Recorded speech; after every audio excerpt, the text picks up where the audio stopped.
The first sign was the envelope. Not the mysterious kind you'd expect in a movie. No black wax seal, no elegant handwriting or ominous warning scrawled in red ink. Just a plain white envelope, sitting dead center on the kitchen table. My name written on it in her handwriting, which somehow made it worse. I stood there, keys still in hand, coat half off, staring at it like it might detonate if I touched it. Logan, it read. No, babe. No, honey. No ridiculous pet name like Low Bear, which she used to call me back when life was simple and Netflix was enough to fix a bad day. Just my name. Cold and surgical. I didn't open it right away. Instead, I did what any rational man in denial would do. I ignored it. Stepped around it like it was part of the furniture. Poured myself a glass of orange juice I didn't want. Scrolled through emails I didn't care about. Took off my shoes one at a time like I hadn't noticed the silent bomb sitting 3 feet away from me. But I noticed it. I noticed everything that day, actually. The house was too clean. Not the I just had a productive Saturday kind of clean. More like I wiped every trace of me off every surface kind of clean. Her hair straightener was gone from the bathroom counter. The succulent I always forgot to water vanished from the windowsill. The air smelled like lemon, bleach, and goodbye. So eventually, I opened the envelope. Inside was a single piece of paper. No letterhead. Just one line, typed. Don't call me. I need space. I'll be in touch when I'm ready. Space. Space? After 8 years together, she gives me a galaxy of silence in return for everything we built? I sat down in the chair she used to curl up in with that stupid mug that said world's okayest wife. She thought it was hilarious when she bought it. I didn't, but I laughed anyway. That was the thing about me. I always laughed when I was supposed to. This time, I didn't laugh. I just sat there, letter in hand, letting the silence settle around me like dust. Something didn't add up. A woman doesn't vanish out of a shared life with nothing but an envelope unless there's more. A lot more. And I intended to find out exactly what. I didn't sleep that night. I laid on my side of the bed, the right side, the cold side now, staring up at the ceiling fan spinning like it had somewhere to be. Every few minutes, I reached over to the empty pillow beside me, like muscle memory didn't get the memo that she was gone. The next morning, I opened the closet. Half her stuff was still there. Half. Which is worse than empty. Empty, I could explain, impulse, escape, maybe fear. But half? That's strategy. That's someone who's got a backup plan in motion and needs to keep appearances tidy until the transition's complete. She left her coat. The beige trench with the broken button. She wore it to every argument we ever had that involved the words, "We need to talk." It hung there like a ghost of bad news. At 9:13 a.m., I drove to her office. She worked as an HR manager at a boutique marketing firm downtown, one of those glass and concrete cubes that smell like ambition and burnt coffee. I walked in like I had every right to be there, because until yesterday, I did. The receptionist glanced up, gave me the "oh no" eyes. "Hi. Logan. She's not in today." "Okay. When will she be back?" She blinked. She's actually on indefinite leave." There it was. Not a sick day. Not a vacation. Indefinite leave. "I see," I said, though I didn't. "Did she say where she was going?" "No." "I'm sorry. She didn't give details."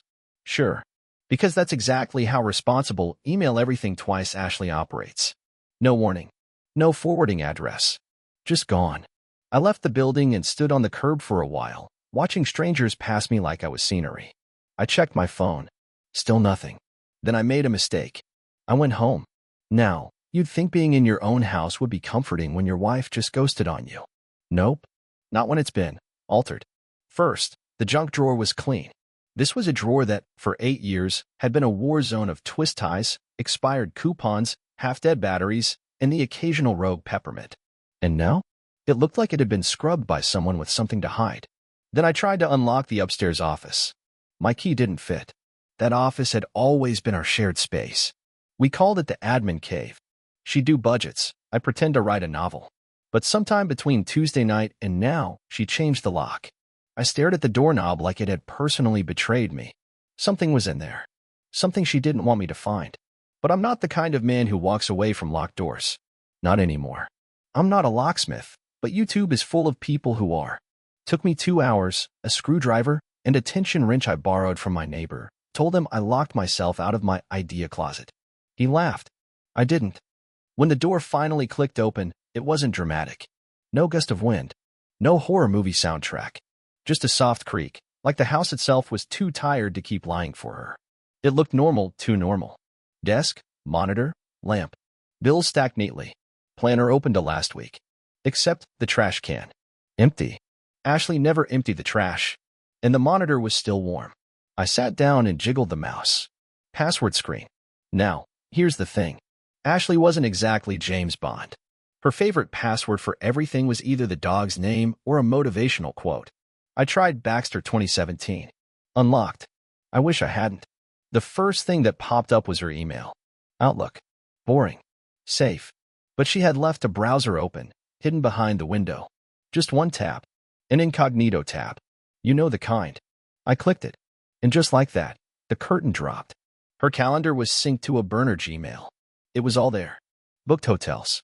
Rideshare logs. Dinner reservations. And a contact saved as JD that showed up far too often for comfort. JD. That's when the dots started connecting. The business trips that didn't quite line up. The last-minute team-building weekends. The man I saw her speaking with at her company's holiday party, the one she said was just a vendor. That vendor had apparently been giving her more than ad impressions. Attached to one of the calendar entries was a receipt. A spa retreat. Couples massage. Champagne brunch. Date? 2 weeks ago. That was the weekend she told me she had the flu. Suddenly I remembered. I brought her soup. She said not to come into the room. She didn't want me to catch it. She wasn't sick. She just didn't want me in the same bed. I stood up, hands shaking, but not with rage. Not yet. It was something colder. The kind of numb that leaks into your bones when reality has a body count.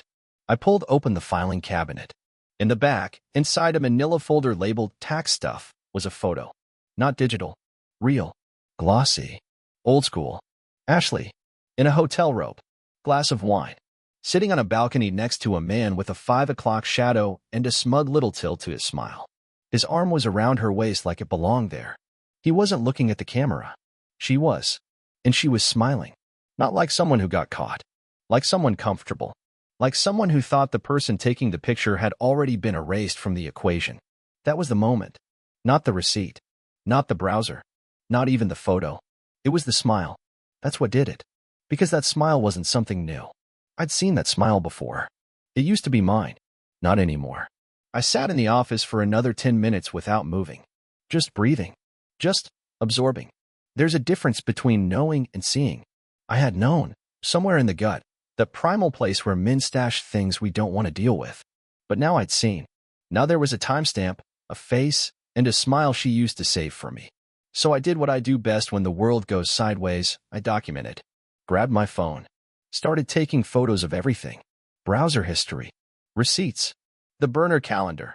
Took screenshots, emailed them to myself, saved them in a folder labeled Appliances. No one ever clicks on Appliances. Then I opened her desk drawer and found her backup flash drive. She always bragged about being old school. The cloud is too risky, she used to say. Right. The irony didn't miss me. Plugged it in. Folder labeled Q1 presentation. That's what she told me she was up late working on last month. Inside? A subfolder called Personal. Inside that? Photos. Dozens. Maybe hundreds. Some selfies. Some candid shots of Ashley at dinner, in hotel rooms, on balconies. Some were clearly taken by her mystery man. JD. I still didn't know what that stood for, but I had a hunch the J wasn't for just a friend. Then I found the videos. Nothing explicit. Just clips. Little stolen moments. Her, sitting cross-legged in a hotel room, drinking wine and talking about how free she felt. Her, giggling as she whispered, "Logan thinks I'm at the conference tonight." I paused that one. Rewound. Played it again. Logan thinks I'm at the conference tonight. That was the Thursday I'd made her soup. The one where she said her stomach was in knots. It was. Just not for the reason I thought. I copied everything to a secure drive. Not out of revenge. Not yet. Out of preservation. See, once you've been lied to like this, really lied to, you start to wonder if the whole world is built on sand. And before you make any moves, you need solid ground. At least one thing you can trust. So I became my own archivist. That night, I didn't confront her. There was no dramatic hallway showdown, no shattered wine glass or screaming match. I didn't even text her. Instead, I cleaned the house. Put on music. Something old and slow Sam Cooke, I think. Made coffee. Swept the kitchen. Polished the counter. Vacuumed the living room. Because if the world was going to fall apart, it wasn't going to be in a messy house. Around 11:14 p.m., I got a text. Ashley, hey, just checking in. Everything okay? I stared at the screen. That's the kind of text you send someone you think still doesn't know. Someone you've mentally moved to the guest room of your conscience. Not a partner. Not an equal. She wasn't checking in. She was checking status. I didn't respond. The next morning, I called her sister, Melissa. Now, Melissa and I had an uneasy alliance. We never really clicked. She always thought I was too quiet, and I thought she smiled too much when Ashley complained about me. But she was sharp. She knew things. Logan, she answered, cautious. Everything okay? I'm just wondering, I said calmly. Do you know someone named JD? Silence. Then, a sharp inhale. Did Ashley tell you about him? She didn't need to. Another pause. Look, I didn't want to get involved. Melissa, I said, trying not to clinch the phone, I'm not asking for gossip. I'm asking for facts. A sigh. Then, his name is James. James Delaney. He works in her field. They met at some marketing retreat in Sonoma. It started months ago. She told me it was just emotional at first, that it wasn't serious. Is it serious now? I think, she hesitated, she thinks it is. I nodded to myself, even though she couldn't see me. Does he know about me? Yes, Melissa said quietly. She said he's patient, that he understands it's complicated. Complicated. The most generous lie people use when they don't want to say selfish. Thanks, I said. That's all I needed. Logan. I hung up. I didn't need more. I had the who, the where, the how. Now I needed the why, and I wasn't going to get that from her. Not really. You don't ask the knife why it cuts. You just get smart about how deep it went and what you're going to do about it. I drove to the storage unit I'd rented years ago, back when we first moved into the house. Ashley always said it was unnecessary, but I kept it. Because sometimes men do things for reasons we don't understand until much later. Inside was a black duffel bag, my old laptop, a prepaid phone, and a notebook I hadn't touched since college, where I used to scribble plans, stories, exit strategies. That night, I wrote 3 words at the top of a new page. This ends quiet. Because revenge, if you're doing it right, doesn't start with yelling. It starts with listening. People talk about revenge like it's a one-act play. Someone wrongs you, you get angry, you throw a fit, and boom, justice. Curtains close. That's not how it works. Real revenge is theater. You don't storm the stage, you audition. You rehearse. You memorize the lines she expects to hear, or the expression she thinks you should wear, and you deliver your part so well, she doesn't even realize you've stopped being the man she betrayed. She thinks you're still trying, which is exactly what I needed her to think. Ashley came home late Friday evening, luggage in hand, like she hadn't just burned our life down to the foundation. Her hair was perfectly curled, not a strand out of place. She smelled like sandalwood and travel-size guilt. I was sitting at the kitchen table, pretending to read an article I'd already memorized. She walked in with the casual guilt of someone who's already forgiven herself. Hey, she said softly. I looked up and smiled, calm, composed, the version of me she used to lean on. Welcome home, I said, like she was returning from war, not sleeping in enemy territory. She exhaled, relieved. Like the worst had passed. Like maybe I'd taken the silence for acceptance. I didn't know if you'd be here, she added, setting her bag down. I live here, I replied. Why wouldn't I be? She tilted her head, a flicker of uncertainty in her eyes. Good. That meant she felt it. Somewhere in her, something was off, and she didn't know what. I stood, casually, walked over, kissed her cheek. She flinched, but not visibly. Just a half-second too long before she leaned in. How was the trip? I asked. Oh, you know, she waved a hand. Long, exhausting. I'm just glad to be back. Back. As if she had the right to reclaim that word. We made small talk. She told me the flights were delayed, that her coworker Jessica got food poisoning, that the hotel beds were awful. Every word she spoke was smoothed with effort, manufactured innocence in real time. I nodded, offered empathy like aspirin, all while the storm behind my eyes started to calculate. Saturday, I made us breakfast. Pancakes, bacon, orange juice, her favorite. She looked at the plate like it was either a peace offering or a trap. She didn't realize it was neither. It was a stage prop. Thought we could talk, I said, placing the food in front of her. She perked up. Talk? Like, about everything? I shrugged. If you want. She smiled, a little too quickly. Yeah, I'd like that. So we talked. Not about him, of course. Not yet. Just about us. Where we were. Where we were going. She played the part of the conflicted wife beautifully. Said she'd been feeling disconnected. Confused. Said she needed time to breathe. I nodded in all the right places. You've always been so good to me, she whispered, as if trying to convince herself. That's what love is, right? I replied. She reached for my hand across the table. I let her take it. And just like that, she thought she had the upper hand again. Thought I was going to try and win her back. She didn't realize I'd already stopped playing that game. By Sunday, I had her calendar mirrored to my phone. She used the same login for everything, a mixture of our anniversary and Baxter's birthday. I checked her messages, emails, hotel bookings. There was nothing new from JD, which told me one thing. He wasn't just a fling. He was being careful, but not careful enough. His company had a website. Staff photos. James Delaney, senior brand consultant. There he was, fake smiling in a cheap suit, the kind of man who polishes his shoes more than his conscience.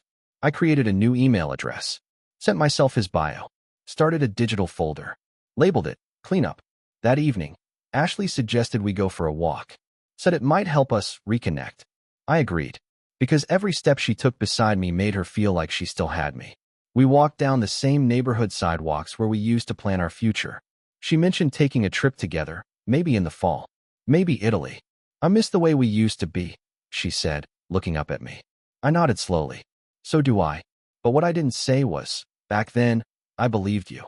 That night, while she slept beside me with the kind of peace only liars possess, I pulled out the prepaid phone from the storage unit.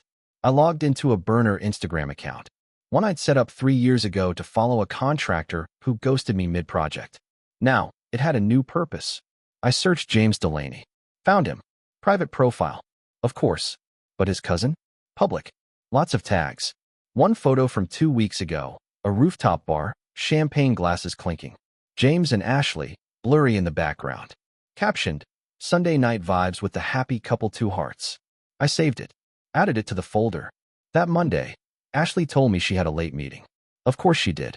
I kissed her on the forehead before she left, handed her a thermos of coffee, told her to stay safe. She smiled like maybe, just maybe, this would all work out. As soon as she left, I opened my laptop and started typing the first draft of the ending. By Tuesday morning, I had a map. Not the kind you hang on the wall. A digital one. Time-stamped, screenshot-heavy, and layered with pins. I'd created it using an old project management app Ashley never bothered learning. It tracked her movements for the past 3 months. Dates, locations, purchases, inconsistencies. A virtual constellation of betrayal. She wasn't hiding a relationship. She was running a campaign. The work events she skipped. The yoga retreats that somehow always coincided with James Delaney's business travel. I even cross-checked his LinkedIn updates. He'd brag about new cities, new clients, and right beside them, matching charges on our joint card from the same towns. Coffee shops, hotels, ride shares. Ashley had her rhythm. And now, so did I.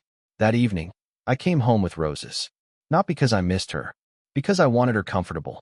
Comfortable people make mistakes. She looked up from her laptop and blinked. For me, I smiled. No, for Baxter. She laughed. And there it was, that sound. The one she used when she thought things were returning to normal. That laugh used to warm something in me. Now it just measured how close I was to the edge. Over dinner, she told me she was thinking about therapy. For us. Maybe we could talk to someone, she said, stabbing a piece of salmon with her fork like it was the solution. I nodded. That sounds like a good idea. She smiled into her wine. Really? Sure, I said. Everyone needs a neutral party. She didn't realize I'd already hired mine. Her name was Celine. Not a therapist, a private investigator. Semi-retired. Wore sunglasses indoors and didn't blink much.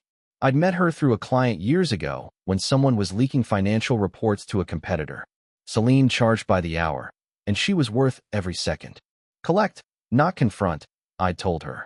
You think she's building towards something? She asked during our first call. She's not building, I said. She's testing fences. Ashley wanted to know how far she could push the boundaries before they snapped back. The flowers, the dinners, the therapy, those were her insurance policies. She was investing in my forgiveness just in case her fantasy world went sideways. She thought I was still in the negotiation phase. She didn't realize I was already in the exit phase. That Friday, I made my second move. James Delaney had a wife. Or, more precisely, an ex-wife. Melissa, no relation to Ashley's sister, just a coincidence cruel enough to sting. I found her through an old tag on his birthday photo. Can't believe this man used to be mine. Hashtag dodge dablet. Ah, poetic regret. She responded to my message faster than I expected. We met at a coffee shop downtown, both of us carrying quiet scars we weren't quite ready to admit. You must be Logan, she said, sliding into the booth across from me. And you must be the reason he deleted his Facebook. She smiled faintly. I've heard about Ashley. I raised a brow. Already. Melissa sipped her coffee. I still have friends in his circle. Your wife's name has come up. More than once. Anything useful? Melissa reached into her bag and slid over a small black thumb drive. Everything from his last 2 burner phones. Texts. Calls. Photos. I stared at it, unsure whether to thank her or apologize for existing in this universe. I don't want anything from you, she said. But if he's in your life now, he's a problem. How did you get these? I asked. He left them in a drawer when he moved out, she said casually. James never deletes anything. He just renames it. I nodded. Yeah. Sounds familiar. We talked for another 10 minutes. Not about love. Not even about pain. Just tactics. 2 people on opposite ends of the same wound. When I got home, Ashley was in the shower. I copied the drive to my external, encrypted it, and filed it under the same folder as everything else, appliances. That night, she came out wearing my old college hoodie, something she hadn't touched in years. I didn't say anything. Just let her sit beside me on the couch like nothing had happened. She leaned her head against my shoulder. I missed this, she whispered. So did I. But not for the same reason. She missed the comfort. The cover. The illusion that all could be forgiven. I missed knowing who the hell I was sleeping next to. Saturday morning, I played the footage from James' burner phone. There was a video, nothing vulgar. Just him and Ashley on a balcony in New Orleans. She was holding a drink, laughing. He was behind the camera. You think he suspects anything? James asked. Ashley sipped her wine. No. He trusts me. He laughed. He's an idiot. She didn't disagree. She just raised her glass and toasted the air. To us. I watched that clip 5 times. Not because I needed more proof. I already had that in triplicate. I watched it to remember. Because when the time came, and it would come, I needed to hold on to why I was doing this. Not out of spite. Not out of rage. But for clarity.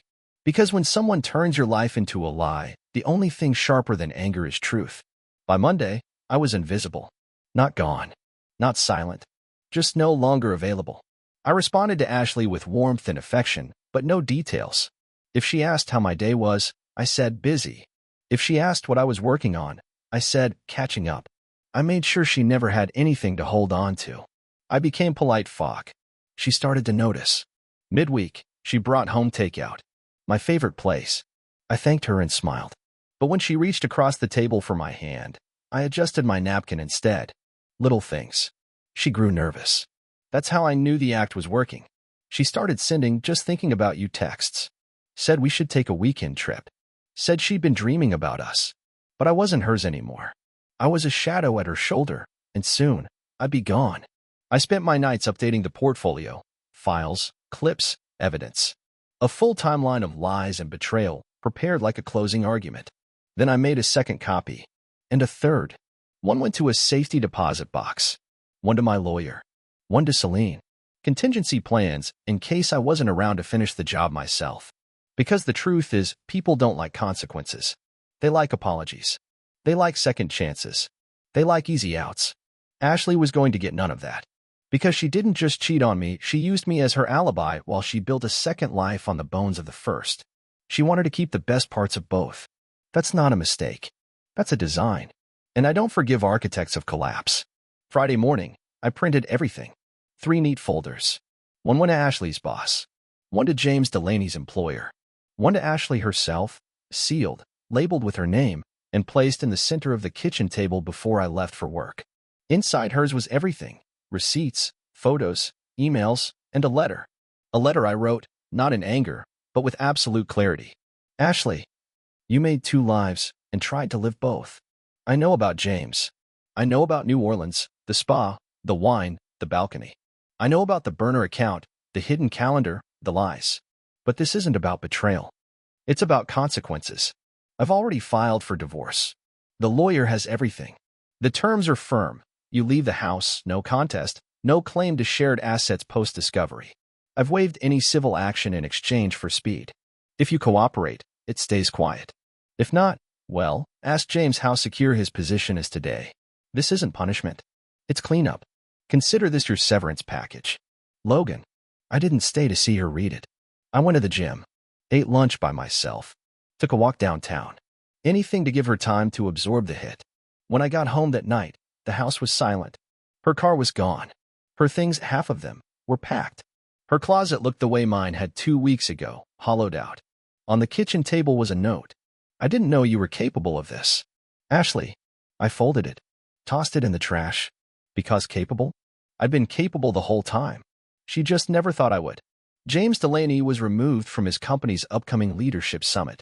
His company didn't fire him, but they did freeze his promotion, pending an internal ethics review. Ashley's boss sent a polite but curt email informing her that, due to ongoing complications, her role was being evaluated. A week later, she submitted her resignation. I assume she spun it like it was her idea. That's fine. Let her have her version. The kids in the neighborhood noticed she wasn't around anymore. One of them asked me if Miss Ashley moved. I nodded. Did she go somewhere fun? They asked. Somewhere far, I said. No more questions. Melissa, her sister, texted me once. Said she was sorry for everything. I didn't reply. James tried to email me. No apology. Just a limp excuse. Said feelings got confused, and we never meant to hurt you. I replied with a Dropbox link. It contained the photo from the balcony, the one where Ashley was smiling. No words. Just the photo. I never heard from him again. It's been 6 months. The house is quieter now. Calmer. My steps don't echo with resentment. My clothes don't smell like someone else's perfume. My fridge has only the food I like. My laundry is where I left it. My life is mine again. And let me tell you, the silence? It's beautiful. People think revenge is about making someone feel what they made you feel. But it's not. It's about refusing to carry what they tried to dump on you. Ashley thought she was going to get a choice, me or him. She didn't realize I wasn't competing. I was releasing. The truth didn't just set me free, it evicted her. And I didn't raise my voice. I didn't beg. I didn't break. I just made sure the ending was honest. Because the one thing worse than betrayal is pretending it didn't happen. And the one thing better than revenge is being done. Forever.